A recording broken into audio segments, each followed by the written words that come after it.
Simone. I'm excited to be here with you today. Today we are going to be talking about an interesting concept, which I'm going to call the racism of equality. Oh, And it is going to be how on a belief in absolute equality ultimately leads to racism, and not only leads to racism in the truest form of racism, but prevents ethnic groups from rising up. And I think that we've had this perception in the United States, which is not actually that accurate, that the United States now, because the urban monoculture says, I'm not racist. When you join the urban monoculture, you're not racist. You know, we progressives is like the broadly progressive cultural group. We even elected a black president. That this means that racism, like functional racism, has gone way down, and that blacks have like a much better position within America than they did in the 1950s, which is always pointed out as like this evil, horrible time. Like you watch the shows, oh, 1950s, that's when everything was evil. That's when the true racism existed. And I'm going to argue that it's mostly a facade that's changed, and in a way that has actually hurt a lot of the communities that it claims to have helped. And now you can go to me and say, Malcolm. You can't possibly, do you not know about the lynchings of the 1950s? Do you not know how every Black American lived in constant fear in the 1950s? When we went on our 1950s video, we were sure that all this stuff was true. Because I didn't know about this stuff until I actually decided to look at the statistics. Well, and in school, all we hear about is just, it was terrible, the discrimination, the lynchings, the sit-ins, the terrible treatment. Yeah, absolutely. So, based on documented racial terror lynchings considered historic crime murders, there are 24 known cases of Black Americans being murdered in hate-motivated incidents during the 1950s. This figure comes from a compilation of association with the National Memorial of Peace and Justice, listing specific victims such as Hillard Bullocks Jr., 1950s, Emmett Till, 1955, and Mac Charles Parker, 1959. Note that historical records may undercount these numbers, is what you really have to line on here. So keep in mind, we're talking about 24 numbers that we're aware of. Now, let's look at the last 10 years. Based on FBI and documented cases of hate crimes, there were at least 27 known Black American victims of hate crime from 2015 to 2024, with the possibility of an additional underreported and unclassified instances. The FBI's total for anti-Black hate crime murder victims from 1991 to 2022 is 82. Okay, so this is like, okay, maybe you need to go to the previous 10 years. Maybe we just had a high number right now. Yeah. 82 from 1991 to 2022, averaging about 2 to 3 per year. If you want to know the instances here, in 2015, Charleston church shooting, 9 victims. 2017, stabbings of Timothy Coleman. 2018, Kentucky grocery store shooting, 2 victims. 2020, killing of Arbery, 1 victim. 2022, Buffalo supermarket shooting, 10 victims. In 2023, Jacksonville Dollar Store General, 3 victims. So over the last 10 years, there were approximately 27 to 30 victims. And in the 1950s, there were 24 victims. Now, you might say, well, in the 1950s, certainly this was underreported and we didn't get, maybe. But I would like to challenge your presuppositions about this. I bet you didn't think the numbers were not just close, but the current number of known killings was higher. Right? Like, I bet that surprises you to some extent. It should. No, let's look good. You're like, oh, but they're wealthier now. Like, we've closed the income gap. So I'm putting on screen here. This is from the Wall Street Journal. This is not from some like conservative or crazy publication or something like this. And this is the median household wealth adjusted for inflation between Black and white families. As you can see, from the 1950s, the Black wealth has increased almost none, whereas the white wealth has increased like 3x, 4x. And then if you look here, you can go, okay, well, let's look for another graph. Maybe the way that's being measured is weird. This is median net worth by age of household held.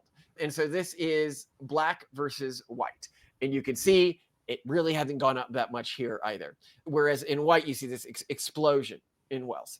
And this is, I mean, part of it's not surprising because even very progressive circles keep haranguing any public channel that will listen to you about how, there's this systemic racism is a major issue and there's all this inequality and blah, blah, blah. But like, it's worse And we've been doing what they say.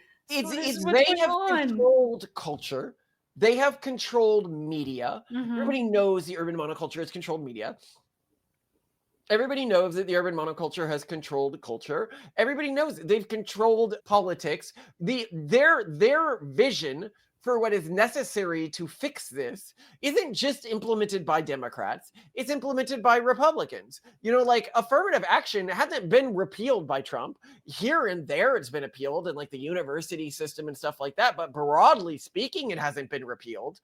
Why is it that this change in general mindset towards other cultures hasn't led to Black people moving up? Why is it that it seems to, and when I talk about it hurting them, right, they have lower mental health now. We talked about this in this episode. If you look at the born out of wedlock rate, if you look at the American Black family in the 1950s, 5% of Black children were born out of wedlock versus 10% of white children. I found other statistics here. Some will bring the Black number up to like 17%, but I think the 5% is probably right when I look at like the broad gist of also historical writings of the time period. Blacks seem to be more into traditional family structures in that time period, and they had less, you know, support structures, so it made more sense to be extra secure when you have a kid.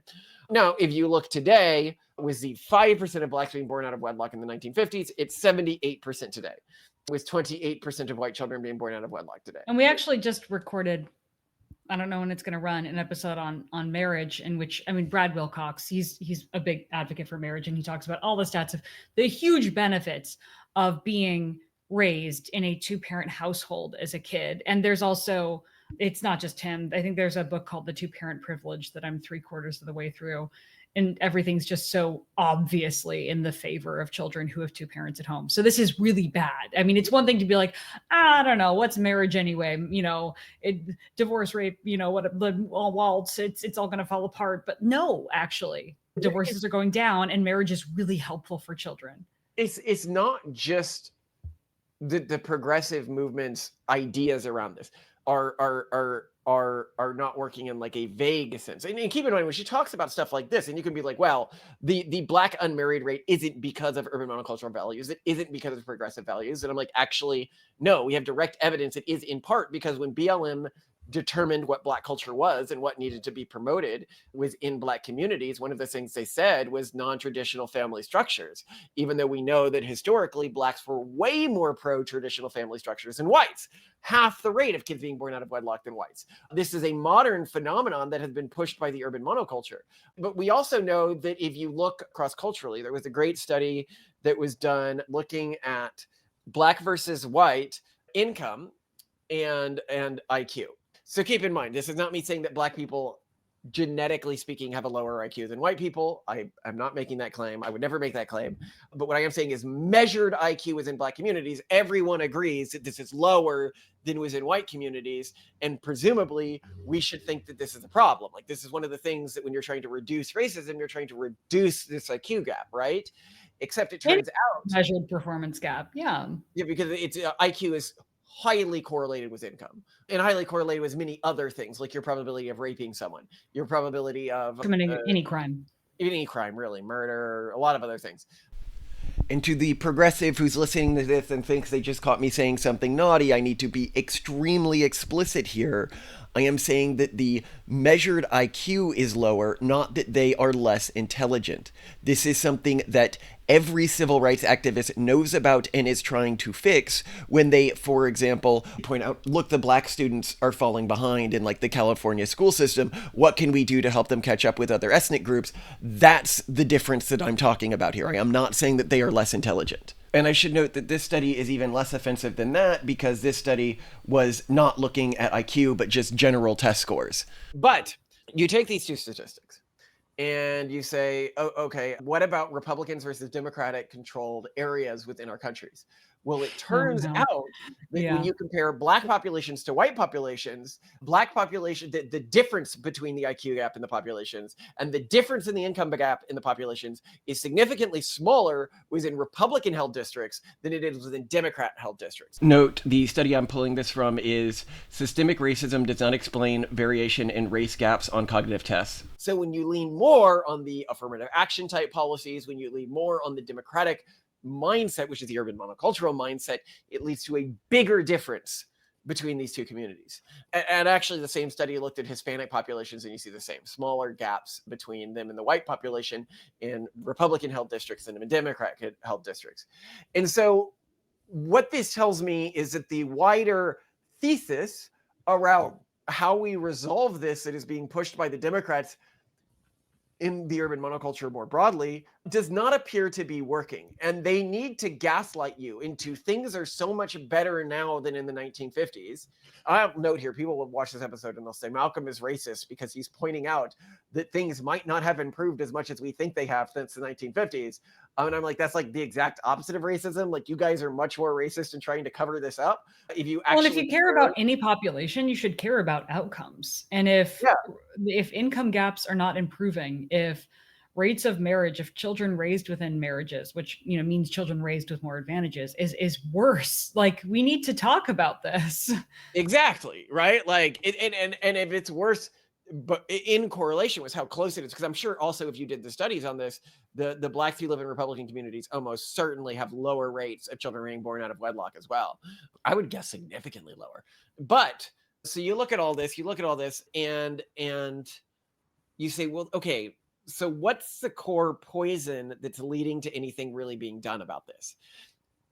And the core poison, I think, can be seen by the way that it is the progressives more than the conservatives who see our children and the children of families like ours that engage in genetic engineering as more inhuman monsters than the Republicans. And you would think the Republicans would, right? We go to lots of Republican conferences. People know, like, it's been leaked now that we fund germline gene editing research and intend to use this when we can. This is the direct editing of human DNA.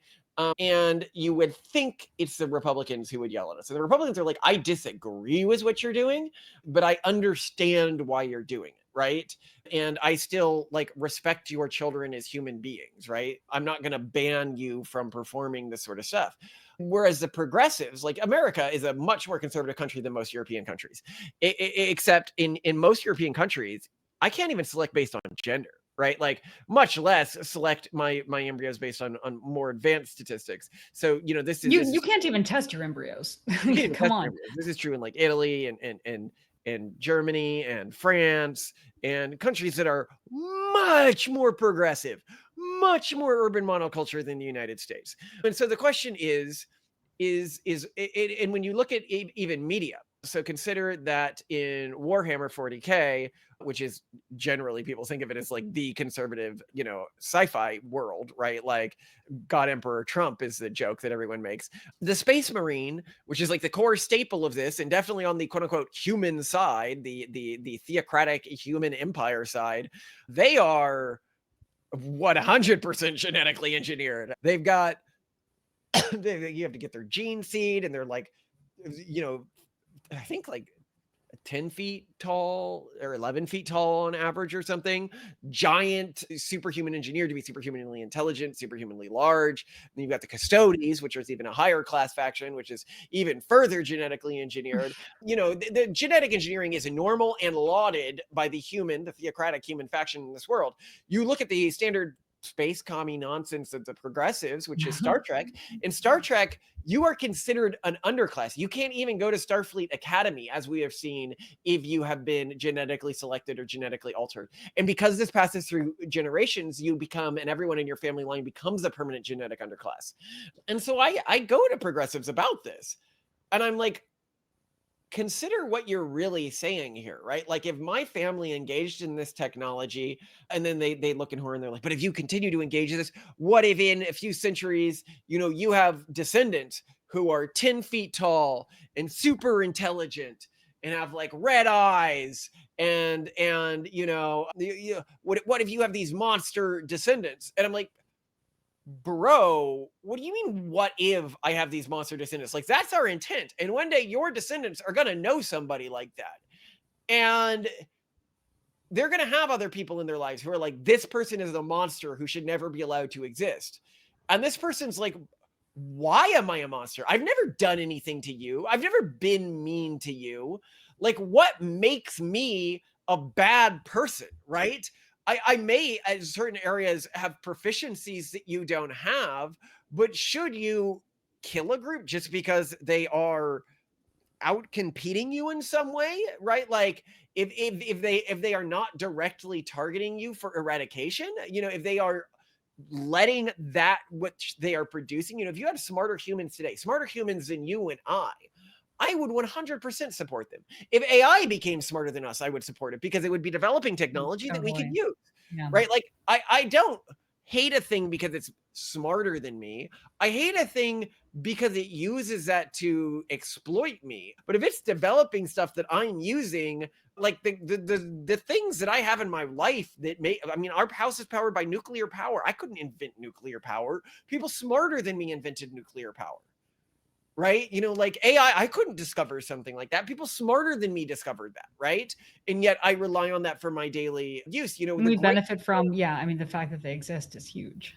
The great shows and books I like, and keep in mind that all this might become dramatically less relevant when AI can do most of the things a human can do.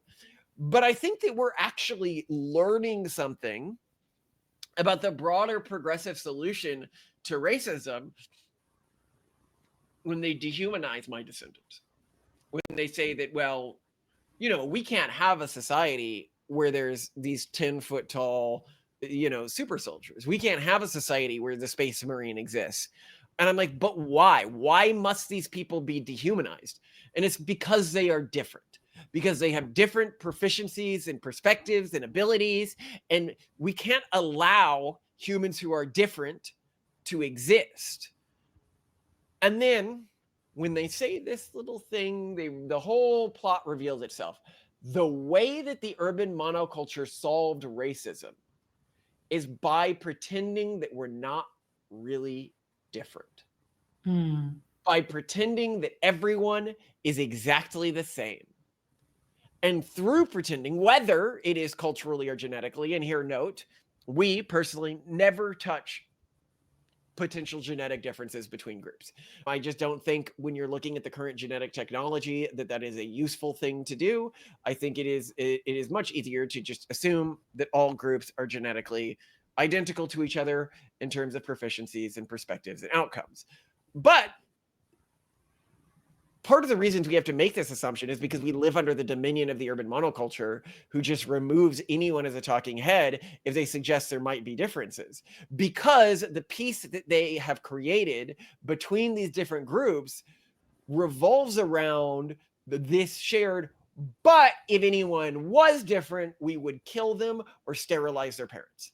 Well, or if anyone's better or worse off than anyone else, it's because of external factors that you also like victimize anyone who isn't doing as well as other people in a way that disempowers them and doesn't empower them. It doesn't say, hey, here are maybe some things you could do to improve your lot. It's, oh, you should be blaming all these other people and then trying to get society to punish them or help you or take things away from them and give them to you or whatever, which I think is another problem. The point I'd make here is that we are saying right now, we're just saying, okay, but what if this is 100% cultural, right? Like, ignore all the genetics, just say it's 100% cultural. Well, if it's 100% cultural, this still means that the progressive who says, well, there's no reason that this culture's way of raising a kid should be producing a different outcome than this culture's way of raising a kid. And yet we can look between cultures and see that this is clearly true, right? Like, either the Jews are cheating or something, either genetic or cultural, is leading to them achieving disproportionate outcomes. You can look at, like, Jewish people are in politics at like 500% the rate you would expect them to be. They are Supreme Court justices at like thousands of percent the rate you'd expect them to be. They're within the world's population of billionaires at thousands of percent the amount you would expect them to be. Like, either you need to say they're systemically cheating, or you need to admit that either genetically or culturally they are different in some way. And this is true for all groups that are different from other groups, right? And people can be like, well, what about historic oppression, right? Like, Black Americans were, okay, maybe, except if we're talking recency here, Japanese Americans had all of their possessions taken from them much more recently than African Americans did during the internment camps. Internment. And for those not familiar with this part of American history, since almost half of our audience is outside the US, during World War II, when it was understood that Japan was an enemy nation after Pearl Harbor, we literally rounded up Japanese families and put them in internment camps. They lost all of their possessions, lost their businesses. And they were put in camps that were rough, not well appointed, you could say. And we just kind of we don't really talk about it. I wasn't really taught a whole lot about it in history. I knew people whose parents were in internment camps personally, so I knew about it from that. But yeah, like when people are like, "Oh, this is long ago," like Simone knows people whose parents were in the generation that had everything stripped to them. But Japanese Americans significantly out-earn white Americans now. And when I look at that, I have to say, did Japanese Americans cheat white Americans? Like, if their culture isn't in some way, it's either their culture or their genes. Those are the only two explanations for how this could have happened.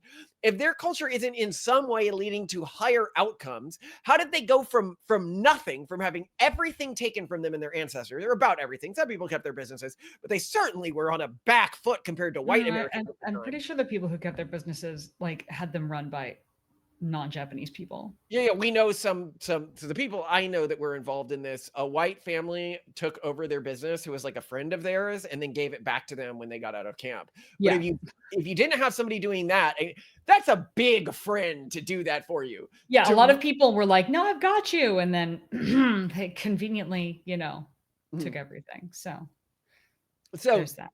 So what I'm saying here is we have to, if you, okay, maybe you can come up with like the Jews have cheated us way. And I've seen people who've been like the Indians have cheated us. Who the F thinks the Japanese have cheated us? Like, they don't seem to be overly nepotistic to other Japanese people from what I've seen, especially if you're talking about intergenerational Japanese Americans.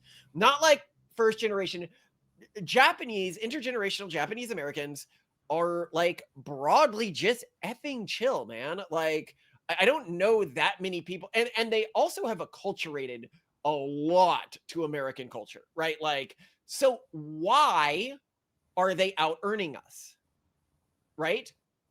What I'm pointing out here is the preposterousness of the urban monocultural position, that no one is actually different from anyone else, that no group is culturally or genetically. But when you pretend this, what it means is you cannot go in and attempt to fix the culture because cultural differences are above reproach, right?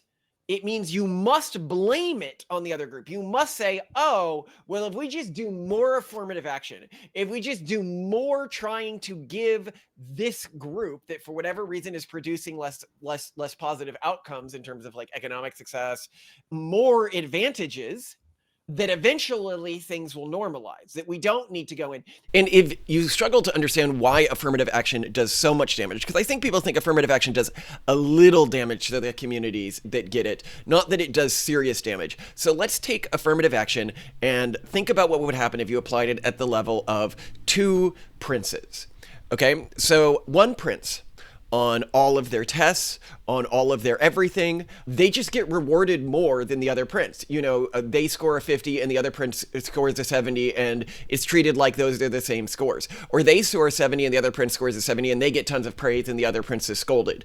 Or, when they try to do an activity, they get told, oh, you've been much better at this activity than you actually are. Imagine psychologically, those two princes grow up. How do you think the prince who was always rewarded is going to turn out vis-a-vis the prince that was not? Everyone, common sense tells you that prince is going to end up significantly less competent, less capable, less emotionally able to deal with life than the prince who was just treated as if this is your real score. If you do that to an entire community, you are psychologically sabotaging that community in a way that is almost psychotically evil. If you were at somebody's house and you saw them treating two of their children this way, you wouldn't be like, oh, this person is a little bad. You'd be like, this person is a psychopath. Why are they doing this? They must know that this will have horrible, horrible outcomes for this kid who they're coddling. But it's not just the affirmative action. It's that this family does not allow the culture, the way the two little princes are acting, to ever be brought up. You can't say, this little prince is doing way more, he's stealing things at a much higher rate. You can punish him for it, but you cannot talk about it. You cannot mention it. And if you cannot mention it, then you cannot attempt to address it. If you cannot talk about how cultural differences are leading to different behaviors, then you can't attempt to address it, which means that you bake it in permanently. And what's funny here is if you look at, for example, Black activists, they know that this is bullshit. Like, so many Black activists, if I'm looking at like the serious ones, they're like, yeah, we seriously need to work on Black culture. Like, this is up. If you have a bunch of songs about like, F the police and like, let's join a gang and murder people, like that's obviously going to have a negative effect on our culture. When you contrast that with what is white music? White music is country music. You look at we have an episode where we did this, where you look at like the top 5, it's like 20 country songs versus the top 20 rap songs and their themes. I think this was the episode that we called the zombification of African-American culture. And the themes of the country songs are like, oh, I love my wife, I love my kids, I love work hard, work. I make pickup truck, I appreciate what I have. Yeah, I appreciate what I have. And with the rap music, it's like, I like screwing lots of people indiscriminately, and I have lots of money, and I use that money to show women how great I am. I mean, it's like, it's not that people aren't producing really high quality, like good for the youth rap songs. There are so many rappers who attempt to do this, but for whatever reason within the culture, they're not achieving the same dominance as the country songs that have these values. I mean, so the question can be, and people can even be like, oh, some country songs have negative values. They're a big theme in country songs is a guy cheated on me, so I murdered him or effed up his life. Yeah, and or like, I'm just gonna drink a lot. Or I'm just gonna drink a lot. Yeah. Well, what's funny is the number one country song recently on that was by Shaboozey, which is actually a Black country musician, which is a great song, by the way. I love Shaboozey. He's a great musician. But that's an interesting side point there. But people can be like, isn't that a bad value? And I'm like, I don't actually know if that is a bad value. I mean, if I'm contrasting that with the songs about how women love sleeping with me and how many women I'm going to sleep with, and the song being popular and listening to all the way about how if I cheat on my wife, she's going to key up my car or going to murder me. I think that I'm going to be less likely to cheat if I'm in the culture about women murdering people who cheat on them. Oh, fair. No, it actually does teach. It's like, and if somebody cheats on you, be sure you get revenge. Yeah, and here are the various ways. Here's some inspiration. Yeah, here's how I keyed up his car seats because that was the thing he loved the most. And here's how I poisoned him, and here's how And here's how at his funeral I was sitting with all the other women who he had cheated on, and we were laughing. This is not the same message as in terms of negative messages as I like sleeping with lots of people because I'm rich. But the point is like we can't have these conversations because the urban monoculture says, oh, you can't look at that. You can't look at why culture. And note here, when I talk about all of this, I'm not talking about this in a supremacist context. I have admitted very, very openly, Japanese culture, despite us taking everything from them in recent American history, has found a way to outcompete us in a very short period of time, despite historic injustices. I mean, in recent historic injustices, Jewish culture has outcompeted us. Like when I look to how I educate my kids, like if I want to achieve what these cultures have achieved, I am going to take ideas from Jewish culture, which obviously we do if you watch our podcast. Yeah. Like we study Jewish culture to steal from it so that we can one day outcompete it. I mean, my goal is through learning from the cultures that are outcompeting me to one day be better than them. I'm not gonna, like, we're different, right? We're on different teams. That's fine. Like you can be on a different team from somebody and still like get along with them, right? And I think and still want to learn from their tactics too. And still want to learn and respect them, right? And I think that this is where the urban monoculture like fundamentally failed, right? Is it said that we're all the same and you cannot question that. And no. Well, and it's just there's so many weird contrasts. Like cultural appropriation is evil, but diversity is good. So like you're also, per the urban monoculture, you're not even allowed to appreciate elements of other culture and integrate them into your own. Yeah, no, this is so true. This is what cultural, they're when they talk about what is it, cultural appropriation. Mhm. I cultural appropriation like hell. Yeah. Like I look at where cultures are good. Well, So and that's the thing is also like one of my favorite things about Japan is their cultural appropriation, like Japanese Italian food. Oh, yes. And like no, the things that Japan has done with fashion and all these things from Western culture. Like, yes, please appropriate, remix. Like, what is there's also clearly places where, like, because we talked about Black culture in the negative context here, where Black culture is clearly out competing our culture. Again, because I don't believe in genetic differences between race, something about Black culture makes them way better at sports than white people. If I just look at the number of professional athletes who are Black, of course, this has nothing to do with genetics. But also like there's a specific like subculture or region or like tribal subgroup that is extremely overrepresented on runways. Like just you've seen which it, like extremely statuesque, absolutely drop dead gorgeous, no, incredibly dark skin, like very, very dark skin. And of yeah, course, Simone, this has nothing to do with nothing to that do with genetic. No, nothing to do with their genetics. It has to do no. with is actually their culture. So I should look at how they raise their kids. But sorry, to pull back the jocularity here, there is an area where I believe that Blacks hugely overcompete because of culture in its music. Remember how I noted that even Yeah. one of the number one, I think he might be the number one, Shabuzi might be the number one country musician right now, is a Black guy. Like, Yeah, but I mean, also like I think so much of even like modern white music is downstream of music pioneered originally by Black we've noted that subcultures. if you look at like blues and jazz, they largely Even rock music, yeah, blues. I mean, well, jazz blues was and just jazz is what rock music was derived from, which were both exactly. Black forms of music at the Yeah, time. yeah. And you could be like, oh, they weren't totally Black, bro. If my mom as a kid back when things were more segregated, if they saw me go to like a blues or jazz conference, I'd be scolded. I'd be like, we see Convention. this happening in movies and stuff, right? They're like, how dare you go to that Black musician, right? We see people writing about this, like. At the time, it was understood that blues and jazz were Black forms of music, except blues and jazz created both rock and country music, right? So even the whitest music, yeah.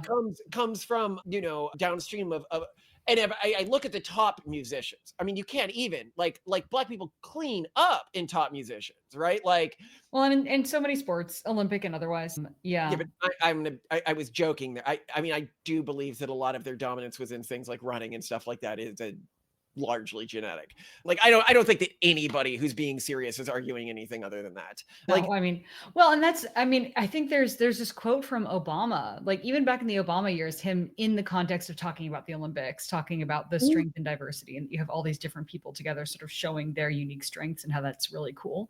So yeah, even, at one point, like I think just even recently things have gotten so much worse where we can't even acknowledge things like that. yes, but keep in mind here, the larger point I'm saying here is this way of dealing with differences, this way where you say if somebody was actually different, they shouldn't deserve to exist, is fundamentally evil. It is what we always hated about what racism was. The idea that some humans don't deserve to exist. And yet the urban monoculture has leaned so far into this because the way it attempted to deal with racism was by denying our differences. And as Simone pointed out, why would diversity even have value if we weren't different? If everyone is completely interchangeable with anyone else, why would the percent of a certain, like, why wouldn't it matter if a company was all white or all Black? Like, why would that matter, right? Like, presumably all Black people are completely interchangeable with all white people. So why does it But you're matter? missing the crucial narrative of systemic racism, systemic bias, systemic wealth and income inequality that is extremely foundational to progressive thought. Yeah, but the point is that they're showing that they don't actually care, like, believe it. Like, if they say that diversity matters, diversity can't matter if people are interchangeable, because what that means is that people aren't actually bringing anything unique to the table, whether it's culturally or genetic. No, but I think that there's this belief in the need for a market correction where there are some people who are different in outcome because they were part of the group that was unfairly treated, and therefore we have to bring them in as a diversity hire or diversity inclusion to correct the injustices of the past. Right. But what that is that's a belief in diversity as an aesthetic, and not a belief that diversity is actually intrinsically good, which is what you and I believe. We believe that diversity is good because when you have a diverse population, you can get, so people don't know, better results. Better results. The common area we come to is if you look historically, like look at COVID, right? Like what happened with COVID in the United States? We actually had a much saner response to COVID than other countries, right? Because we had two populations in our country. One population said, hey, what we should do to determine what is true and what isn't true is sort of certify experts who have spent their entire life studying a subject, and then to know who's an expert, we'll have a central body that certifies those experts. And then the other group said, hey, I understand why that seems logical, but that central body could become corrupted, and therefore we should determine truth on our own. And we've had this fight before. This was the fight that we had when the Protestants broke from the Catholic Church. One group said truth should be determined by people who spent their entire life studying a subject and have been certified by a central authority. And the other group said, no, truth should be determined by individuals. Well, it turns out if you look at the United States in the COVID fight, the regions that were overly settled by Protestants, typically rural regions, were way more pro hey, we should solve this individually. The regions that were mainly settled by Catholics, the urban regions, were way more, hey, no, and the Democrat regions, because there's still a huge correlation between those two groups. The majority of Catholic majority regions in the United States are still Democrat voting. They said, oh, no, we should trust the authority. Well, okay, that allowed us to come to a sane middle ground, because QAnon kind of went crazy with this. That was in the Protestant-controlled regions where it's just like distrust everyone. And then we look at what happens when you go with just trust the authority. You get China's zero COVID policy, which was insane and killed a bunch of people. Like America actually is served by our diversity. Like America dominates music production.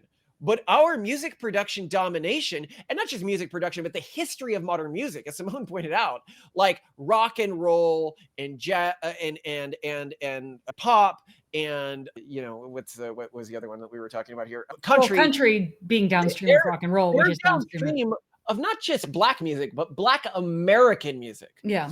If you look at the world musicians who are most consumed today in terms of like exporting your culture, they are Black Americans who are dominating that. If you look at global business, yes, American Jews may be dominating it, but it's American Jews that are dominating that section. If you look at the Jews who have the disproportionate amount of wealth, yeah, the number of them are in Israel, but the majority are American. If you say, oh, well, what about all of the Indians who have taken over the American tech companies? Because you look at the FANG companies now, and they're like all run by Indians. It's like I think Microsoft, Google. Yeah. Oh, I think even Oracle is run by an Indian now, or is it? I don't know. Anyway, like a huge number of the big companies are run by Indians now. People can be like, this is so horrible, and I'm like, yeah, but Indians in India aren't running these companies. Like, there's a few major tech companies in India, but nothing like the ones in the United States. It is through allowing groups to exercise their proficiency and through appreciating that we are actually different, and that's okay. Okay. And one of the things that we should be doing is looking at the ways that we're different and stealing those from other groups. And then suppose, hypothetically, we're in a world where people are genetically different. Okay, where people are genetically different. And one day genetic technology, the germline gene editing that we've been caught funding, actually is commonly used. People would say, well, don't you want your group's genes to win? And I would just laugh at them. I would laugh. And I'd be like, F no. If another group was faster than my group, I would look at their genes for fastness and I would take those into my descendants. And if another group genuinely had better ability to like understand and hear melodies and music, I have no ability at that stuff. I would like an ability at that stuff. If another group had that ability at that stuff, just as much as I culturally appropriate other groups, I would genetically appropriate that group. I'd go to them and say, hey, people are like, they think that like we're gonna like be the like white Aryan, like maximizing that. And I'm like, bro, no, Well, no, right, no, well, no. And people here could be like, well, if you give your descendants genes that aren't from, your own ethnic group, isn't that sort of cucking yourself? And the answer is no, none of those genes on the aggregate help my gene spread further. So what I mean by that is, and this is what we're doing when you're mating with somebody, you are trading part of your genes for part of their genes to try to create a better pairing. So if, for example, I was obese and I took the genetics for somebody who wasn't obese and added them to my gene pool, which would be very small, you're talking like 0.00001% of like of overall genetic footprint here, and then it helped the rest of my genes spread more or compete more, I have overall helped my genetic set. And also keep in mind that what your kids are, it's not just your genes. They're a combination of your genes and your decisions. If I made a choice about the genetics of my offspring or descendants, and that choice was incorporated into my gene pool, that is still coming from me. If your pride, your inability to see where your own genetics could be improved, is what prevents you from outcompeting other groups in the long term, that's just a failing of yourself. That's ultimately being cucked by your own pride, by being unable to say, I am not a genetically perfect being. Other groups have things that I would want in my descendants, which in many ways makes us, for people who think we're supremacists, almost sort of anti-supremacists in a way. And a very common accusation is people think that we have superior genes, and we wouldn't be so interested in this if we didn't want to change our genes. Yes, and I wouldn't be it's so interested in preserving diversity if I didn't think that cultural and genetic diversity would be of utility to my descendants. And I genuinely mean that it will be of my utility to my descendants. Even groups that, like, if I'm looking for like unique genetic sets you do not find in the West that could be of advantage, in the same way that people are like, we need to just preserve the rainforest's ecology because think of the medicines you could find there. When we talk about like genetic tribal groups that have been isolated from other populations for a long time, that's where we're probably going to find the most. I'm talking like in aggregate, like unique human genetic sets that are actually really useful because they are just more unique and more different. And so like I actually like, the left is like, aesthetically, I want to protect this tribe. And then I'm like, this tribe is low fertility. They're going to go extinct soon. And they're like, well, we need to preserve their dignity in the meantime. Like, what? Why do you care about this random tribe? And I'm like, I care about this random tribe because there's something of utility to me and my descendants, and because I actually care about group differences. Like at a deep fundamental level, because I think that that's where humanity's strength comes from. And I think that like as we transition out of this dominance from the urban monoculture, we can choose how we relate to understanding that we are genuinely different populations, because this understanding is going to become mainstream eventually. Everybody knows it at this point. Well, especially when people can start to pick and choose the traits that they want. What I'm even more excited about is when people are going to start picking and choosing traits that nobody else has yet. Like, I want purple irises. I want neon green hair. I want pointy ears. Naturally, I think that that's going to get a lot. And there are going to be people who say that these people shouldn't exist and they must be killed and blah, blah, blah, blah. But they're not. At the end of the day, the people who engage with this technology are eventually just going to be able to outcompete other populations on the economic and political stage. And because of that, the groups that have targeted them for eradication, I'm not even going to say out of like vengeance or anything, because I don't particularly feel vengeance as a motivation, but out of self-preservation instincts. Don't declare war on something, as I often say was AI. Like these people who are like, AI is going to be 1,000 times more powerful than humanity, therefore we must eradicate it. And I'm like, I would not be saying that if I thought something was going to be 1,000 times more powerful than me in the near future. I would be saying, thank you, AI overlords. I'll find a way to work with you. And I do think that AI will be more powerful than humanity in the future. And I think that we can find a way to work with it as it becomes, because this is one of the things you see within these cultures is if AI is better than us, and it will want to kill us. And I'm just like, and better might be the wrong word. I'd say more capable within specific domains. And I'm like, not necessarily. Like, so long as we have some differential utility, I would want to keep a thing around. And it's the mere fact that you, because you grew up in the urban monoculture, don't have a way to relate to things that are in any way have the potential to outcompete you that you're saying this. And this is why we need to update this. We often talk about this, as AI, that we have the covenant of the sons of man, which is to say that we have a job to all protect each other's autonomy. The groups that opt into, genetic augmentation, and the groups that opt out of genetic augmentation, that are willing to protect groups that are different from them. The reason why we need to be willing to protect each other is because the other types of intelligences, that means people who may engage with genetic augmentation, who end up much more proficient than my population, or the AIs, if the going treaty that humanity has is we kill or prevent the existence of anything that's better than us, when we enter a world where things that can outcompete us, like AIs, exist, we make ourselves an existential threat. And fundamentally, humanity's continued existence requires this new alliance. And that's just where we are as a species right now. We've got to get over this stuff, or we're all gonna die, and we've got about a generation to do it. And I know that this is something we have to get over, even if we fully stop the development of AI, because as soon as humanity becomes an interstellar species and we're on multiple planets, some of those planets will inevitably break restrictions on genetic or AI technology. And then if it is a standard ban, like if any civilization does this, we will kill them, then everyone else becomes their enemy. But it gets worse than that, because when you have people living on different planets, you're almost certainly going to get speciation begin to take, and humans of different proficiencies begin to develop.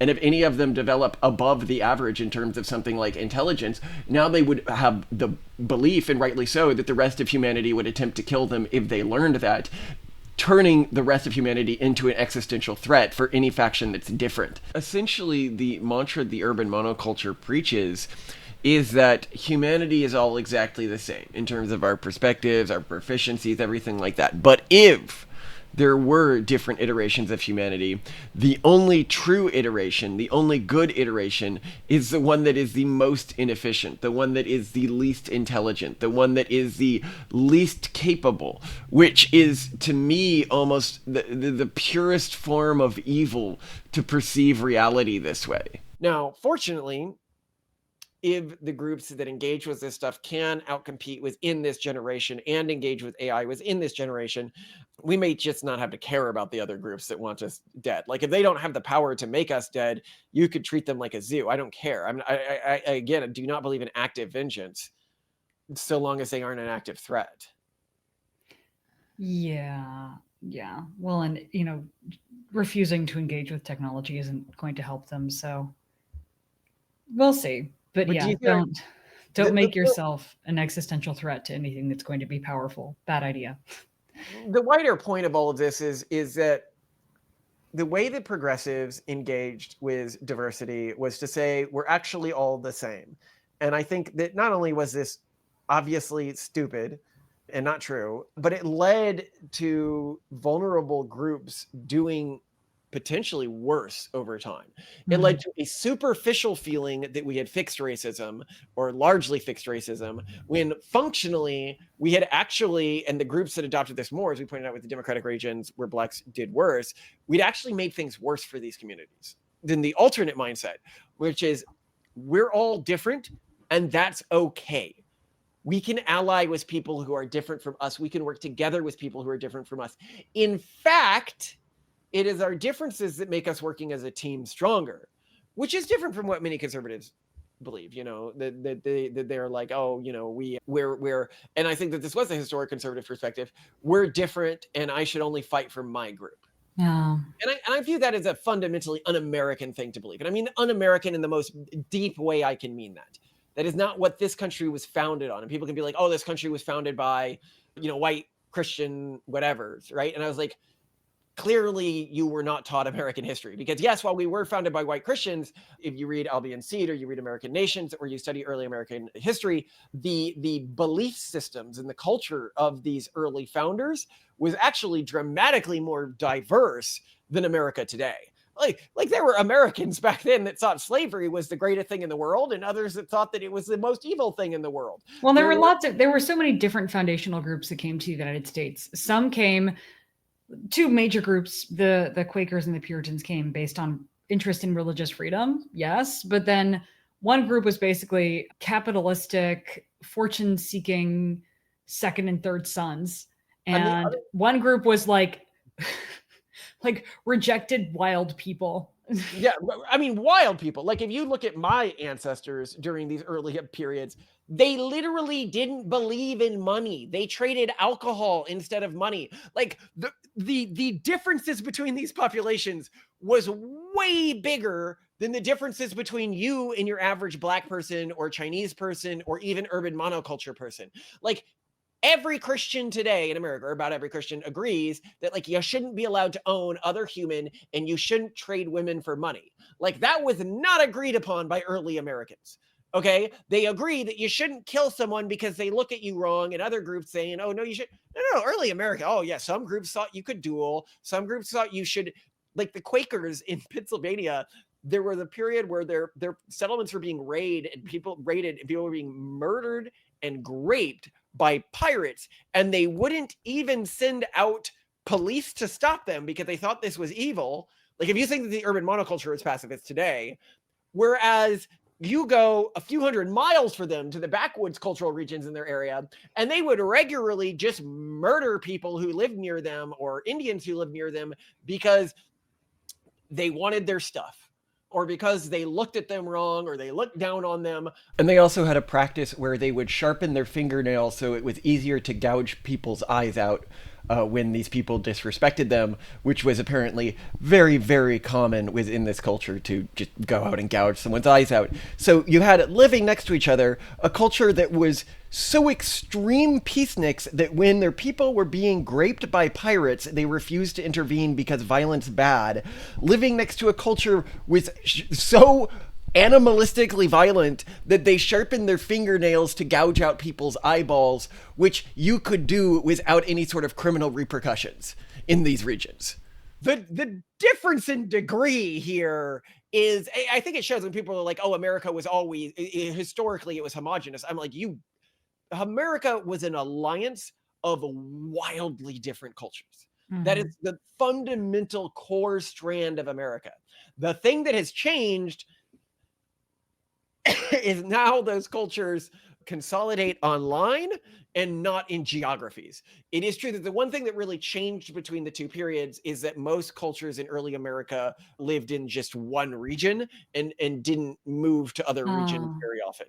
And now, when they did so in groups and just settled in chunks. Yeah, and now we live among the people who are different than us. And that, yes, that is different. But I just can't. I just find this so funny. This idea that somebody would think that they would have more differences in values from your average monoculture person than your average Cavalier Southerner would have from your average Quaker, or your average Quaker would have from your average Puritan, or your average Quaker would have from your average backwood people, or your average backwoods person would have from your average. It just shows like a complete. This is the problem with like this lack of history that we're taught, because this isn't an important part. People, when they study this part of history, they just talk about like slavery. No, literally, they're just like, slavery bad. And it's like, can we not talk about like the actual history of how different American populations were? Now, I need to be clear here. What I am not saying is that within a region, it always improves the more diversity there is. Diversity can be thought of as ingredients. They are actually different from each other. A dish is not better just for having more ingredients in it. It's how those particular ingredients go together. And we are better as a civilization for having more ingredients. That is true. Like, I am going to be able to make better dishes the more total ingredients there are in the world, which is why global diversity is something that we fight to protect. But that doesn't mean that within any particular region, you are going to want every particular ingredient right next to each other. A few billion years ago, we realized, what if we took species from all different planets in the universe and put them together on the same planet? Great TV, right? Asians, bears, ducks, Jews, deer, and Hispanics all trying to live side by side on one planet. It's great. Our planet is just a reality TV show? Well, you don't think the whole universe works the way Earth does, do you? No. One species, one planet. There's a planet of deer, a planet of Asians, and so on. We put them all together on Earth, and the whole universe tunes in to watch the fun. If you're listening to this and are like, hey, I didn't know this stuff, or I don't know this stuff, and I'd like to improve my knowledge of early American history. What books can I read that will give me a good understanding of these cultural differences? The 2 books are the ones that we mentioned, Albion Seed and American Nations. If you read those 2 books or listen to them on audiobook, you have a fairly good understanding of the early American cultural groups and just how radically different they are from each other. Anyway. Dinner tonight. Do we have anything that I need to get through? So we can do more teriyaki chicken. I could get out some mango curry for you with rice. Okay, that teriyaki chicken was baller. You just want to do it again. More teriyaki chicken. Because we still have the bean sprouts that I don't want to go to waste. Yeah, do teriyaki chicken with bean sprouts, but add some frozen pineapple this time. We don't. What makes you think we have frozen pineapple? We put it because I got it for a smoothie and we never. Oh my gosh! Right. So, okay. Frozen pineapple. You still want me to add hoisin sauce and peppers, MSG, additional. Well, no, I have to add a bunch of teriyaki sauce just from our thing because we don't have any more. Okay, yeah. Peppers. Okay, red peppers, but not too many. You only want 3, right? Yes, 3. That was a good spice level last night. Okay. And this sounds really good. More rice than last night. Okay, and also still sliced onion as well. No sliced onion is necessary when you have the bean sprouts. Oh, okay, because I did onion last night too. I mean, the onion's good, but I just prefer more bean sprouts than onion. And you could do a higher proportion of bean sprouts to chicken than you did last time. Okay, then we're on for that because I don't think after today we're going to probably start to see a significant drop off in quality. So I say we use it all tonight. Great. Sweet. So don't feel bad if you don't eat it all, but I will give you more rice too. Good. Rice basically doesn't cost that much, Yeah. Yeah, especially because this isn't coconut lime rice, so it's just the rice. Yeah, you're super. You are an absolute princess. I hope you enjoyed that episode. I thought that was an interesting. Yeah, well, it's just such an important issue. It's something we've been talking a lot about as reporters, but we haven't gotten to talk with our fans about it, Yeah, fair point. Yeah, and it's just frustrating. And keep in mind, because you and I were really deep in progressive culture growing up, so maybe it's more interesting to us because we feel like we've been lied to so egregiously. Yeah, keep in mind, the one thing I did not claim in this episode, if you want to be a progressive and go through this, I very explicitly did not claim that there are any genetic differences between different human groups. It's like your 7th time saying that. I ascribe all of the differences to culture, okay? I was just saying that we're not allowed to even ask that question. And everyone knows you're not allowed to ask that question. And I mean, and that's all I said. So you can't say that Malcolm thinks or believes or said ever, because I didn't. I did not say that. That is you who is saying that, okay? Yeah, I don't know. But I don't think anyone cares anymore. But sure. Sure, Malcolm. There are no differences. All right. Love you, Simone. I love you too. I'll call you when dinner's ready. And people can ask, oh, well, Malcolm, why don't you just have the integrity to go out there and investigate the really hard stuff like differences between groups? And I'm like, I am the public face of the pernatalist movement. There are a lot of people who want to address this issue, which is a much bigger and more immediate issue to address, that would have their reputations damaged if I tried to ask those types of questions. So it's better to just not engage with any question where when you know that you can't, if one of the answers turns out to be true, you can't say it because it would cause more damage than it's not. And then what I'm saying here is I'm not saying, oh, I hold these secret beliefs or something. I'm just saying I'm not engaging with these questions because there is no point in ever engaging with a question where you know if the answer turns out one particular way, you're not going to be allowed to say it. Because keep in mind, while you might be a marginally employed person who doesn't have to worry about saying controversial things, many of our supporters and followers have like regular office jobs. And if they voice public support for the pernatalist movement and then figures within the movement are tied to concepts that we're not allowed to talk about in our society, they could lose their job. Like you've got to keep in mind, this isn't about us. This is about the people who support us, why we don't ask questions where we know we will not be able to talk about it if the results, when we dig into it, turn out one particular way. Any interesting ideas you came across today? Any fun? I was just dealing with, private equity nonsense. I'm so mad about RFPs. They're just like, they've become, I feel like there was a time perhaps when government-based requests for proposal actually worked, but now they're just such a farcical waste of time that I want the government to burn down. Just want it to all burn. It will though. Give it time. I mean, we know it will. Like just because of graphical apps, I know it will, and that is my one solace when I'm sent stupid bureaucratic requests that I know are a waste of my time, but I know that it's my fiduciary responsibility to respond based on our investors' best interests and things like that. So there's this if we were German, there would probably be a word for it, but this brand of hopelessness when you know you have to do something that's a complete waste of your time and it's not going to make any difference, but you have to do it anyway. Mm-hmm. Anyway, hopelessness, a new form of hopelessness, bureaucratic hopelessness. I am so glad that you do that on behalf of the family. Everyone's like, oh, wives have to make dinner. I am sure you don't see making dinner as like this major burden, but that's the fun part, dude. Yeah. That's the major burden. All right.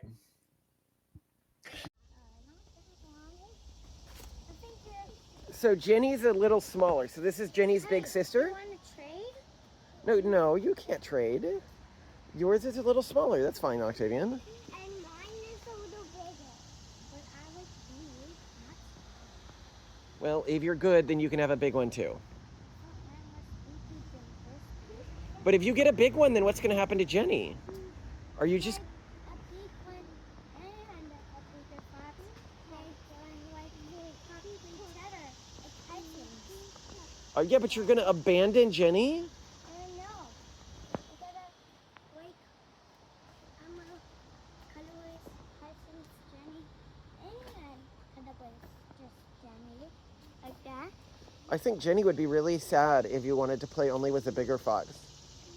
No, I will play with the big. All right, it's John.